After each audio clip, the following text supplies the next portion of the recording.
Hello guys, today I will explain you how can you sell untradeable players on FIFA Mobile.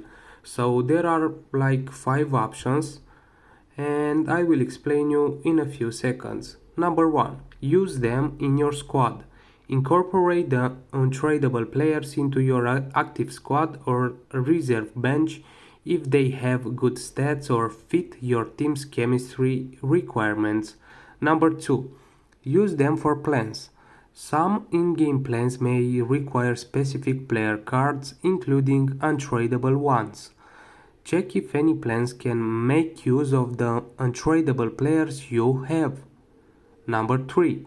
Training other players. You can use untradeable players to train other players in your squad, which will increase the experience and stats of the player being trained.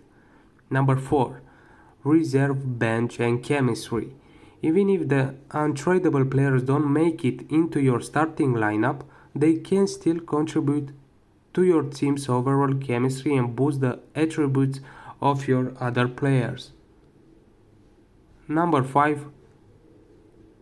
Keep them for potential updates. Game updates and events might make certain player cards valuable or relevant in the future. It's possible that untradeable players you have now might become more useful in later updates. So that's it guys, hope that this video will help you and see you next time.